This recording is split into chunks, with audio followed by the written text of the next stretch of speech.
ആകാശവാണി.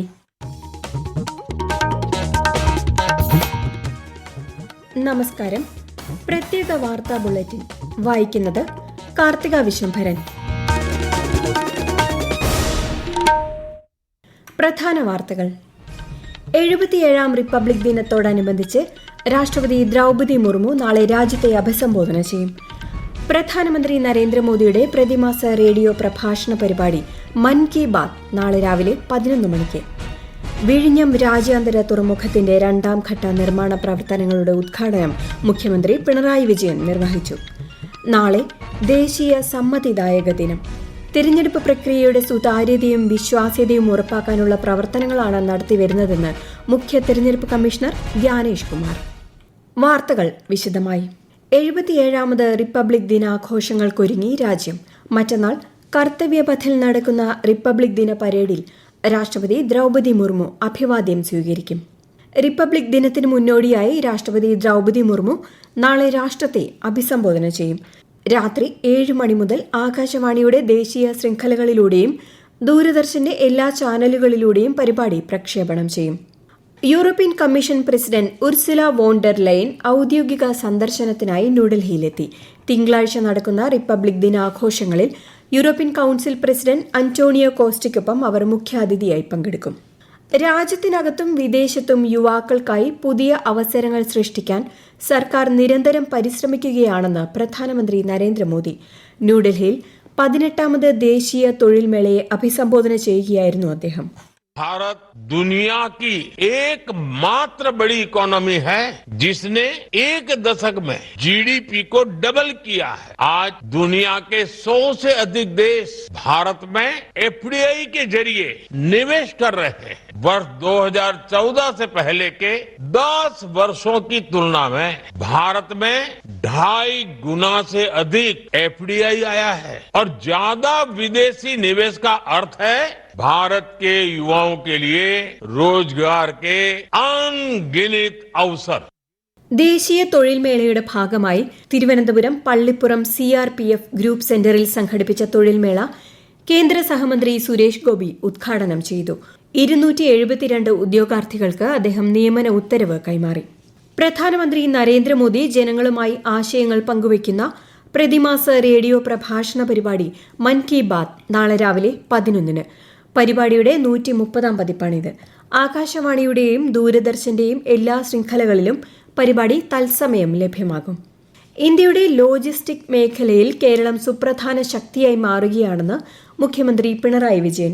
വിഴിഞ്ഞം തുറമുഖത്തിന്റെ 2ാം ഘട്ട നിർമ്മാണ ഉദ്ഘാടനം നിർവഹിക്കുകയായിരുന്നു അദ്ദേഹം.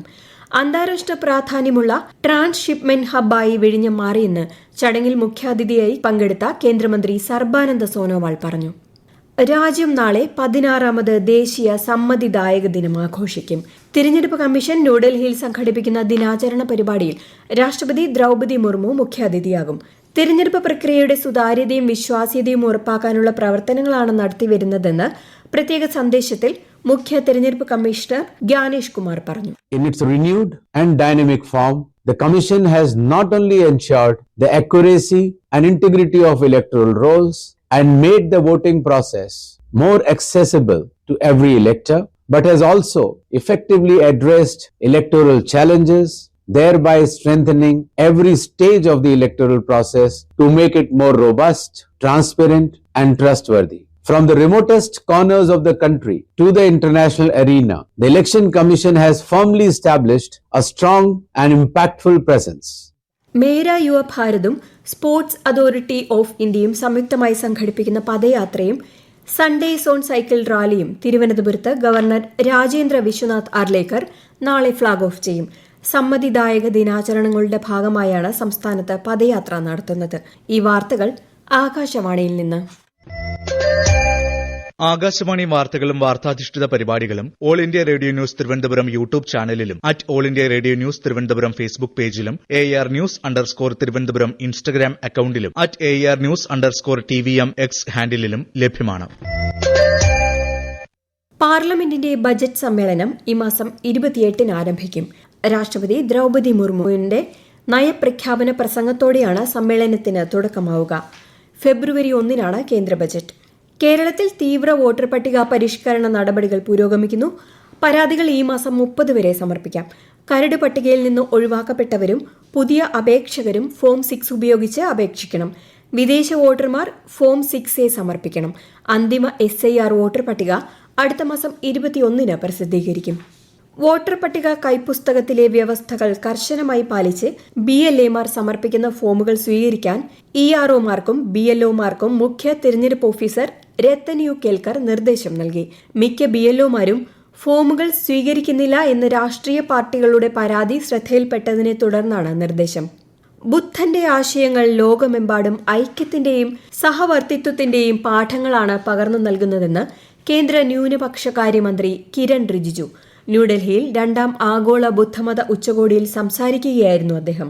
भारतवर्ष में जहाँ जहाँ बुद्ध धर्म का चिन्ह है, बोध गया से लेकर के सारनाथ, कुशीनगर से लेकर के जितने भी देश भर में बुद्ध धर्म का चिन्ह है, वहाँ पर हमने किस तरीके से विश्व के लोगों को आने के लिए कार्य किए हैं.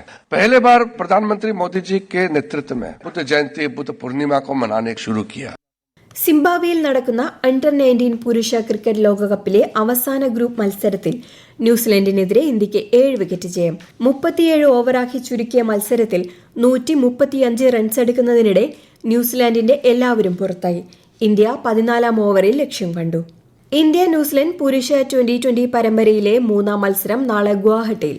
ആദ്യ 2 മത്സരങ്ങളും ഇന്ത്യ ജയിച്ചിരുന്നു. ആകെ 5 മത്സരങ്ങളാണ് പരമ്പരയിൽ. ന്യൂ ഇന്ത്യ ലിറ്ററസി പ്രോഗ്രാം അഥവാ ഉല്ലാസ് പദ്ധതിയുടെ ഭാഗമായി ഇടുക്കി ജില്ലയിലെ 18 പഞ്ചായത്തുകളിൽ നാളെ സാക്ഷരതാ പരീക്ഷ മികവുത്സവം നടക്കും. 6000-ലധികം പഠിതാക്കൾ പങ്കെടുക്കും. സംസ്ഥാന സാക്ഷരതാ മിഷനാണ് പദ്ധതി നടപ്പാക്കുന്നത്. കൂടുതൽ വിവരങ്ങളുമായി ആകാശവാണി ഇടുക്കി ജില്ലാ പ്രതിനിധി രതീഷ് കൃഷ്ണ. ഇടുക്കി ജില്ലയിൽ നിന്നുള്ള തെരഞ്ഞെടുത്ത 18 ഗ്രാമപഞ്ചായത്തുകളിലെ നിരക്ഷരരെ കണ്ടെത്തി സാക്ഷരരാക്കുക എന്നതാണ് പദ്ധതിയുടെ ലക്ഷ്യം. ആകെ 6013 പേർ നാളെ പരീക്ഷ എഴുതുന്നുണ്ടെന്നും ഇതിൽ 2183 പേരും 60 വയസ്സിന് മുകളിൽ പ്രായമുള്ളവരാണെന്നും അധികൃതർ അറിയിച്ചു. മൂന്നാർ ഗ്രാമപഞ്ചായത്തിൽ നിന്ന് 617 പേരും തൊട്ട് പിന്നിലുള്ള നെടുങ്കണ്ടം പഞ്ചായത്തിൽ നിന്ന് 609 പഠിതാക്കളും പരീക്ഷ എഴുതുന്നുണ്ട്. പഞ്ചായത്തുകളിൽ വിപുലമായ ക്രമീകരണങ്ങളാണ് പരീക്ഷയ്ക്കായി ഒരുക്കിയിരിക്കുന്നത്. നാളത്തെ മികവുത്സവത്തിൽ വിജയിച്ച് സർട്ടിഫിക്കറ്റ് നേടുന്നവർക്ക് 4ാം തരം തുല്യതാ കോഴ്സിൽ ചേർന്ന് തുടർ പഠനം നടത്താൻ അവസരമുണ്ടാകും. കോട്ടയം, എറണാകുളം ജില്ലകളിലേക്കും കേന്ദ്രഭരണ പ്രദേശമായ ലക്ഷദ്വീപിലേക്കും ആകാശവാണി പാർട്ട് ടൈം കറസ്പോണ്ടന്റിനെ കരാർ അടിസ്ഥാനത്തിൽ നിയമിക്കുന്നതിന് അപേക്ഷ ക്ഷണിച്ചു. അപേക്ഷകർ ജില്ലാ ആസ്ഥാനത്തിന് 10 കിലോമീറ്റർ ചുറ്റളവിൽ സ്ഥിര താമസക്കാരായിരിക്കണം. കൂടുതൽ വിവരങ്ങൾക്ക് www.newsonair.gov.in, prasarbharati.gov.in, PB വേക്കൻസീസ് എന്നിവ സന്ദർശിക്കുക. അപേക്ഷകൾ സ്വീകരിക്കുന്ന അവസാന തീയതി ഈ മാസം 31. RCCയിൽ മരുന്ന് മാറി നൽകിയ സംഭവത്തിൽ മരുന്ന് വിതരണം ചെയ്ത കമ്പനിക്കെതിരെയുള്ള നിയമ നടപടികൾ കാലതാമസം കൂടാതെ നിയമാനുസൃതം പൂർത്തിയാക്കണമെന്ന് മനുഷ്യാവകാശ commission chairperson justice Alexander Thomas. Cancer ഗുളിക മാറി നൽകിയ സംഭവത്തിൽ പത്രവാർത്തയുടെ അടിസ്ഥാനത്തിൽ കമ്മീഷൻ സ്വമേധയാ രജിസ്റ്റർ ചെയ്ത കേസിലാണ് ഉത്തരവ്.